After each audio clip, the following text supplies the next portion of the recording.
Аймгийн иргэдийн төлөөлөгчдийн хурлын ээлжид 8 дугаар хуралдаан боллоо. Хуралдаанаар Баян Өндөр самын зарим багийг хувааж нэмж баг байгуулах тухай хэлэлцэж баталлаа.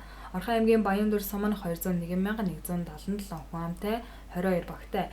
Нэг багт дунджаар 4640 гаруй хүн ам ногдож байгаа нь улсын дунджаас 30 хувиар их байгаа юм. Иймээс эхний ээлжинд хүн ам айл өрх ихтэй 3 багийг хувааж шинээр 4 баг нэмэхээр боллоо. Эрдэнэбагийн тухайд 1785.7 га нутаг дэвсгэртэй 2021 оны хүн амын тоолгоор 2036 өрх 7406 хүн ам тоологдсон байна. Яргуутаг нь 733.7 га нутаг дэвсгэртэй 1778 өрх 6186 иргэн амьдардаг бол Цагаанчулуут баг 171.6 га газарт 2012 өрх 7220 иргэн аж төрж байгаа юм. Иймээс тус 3 багийг дараах байдлаар хуваах юм а.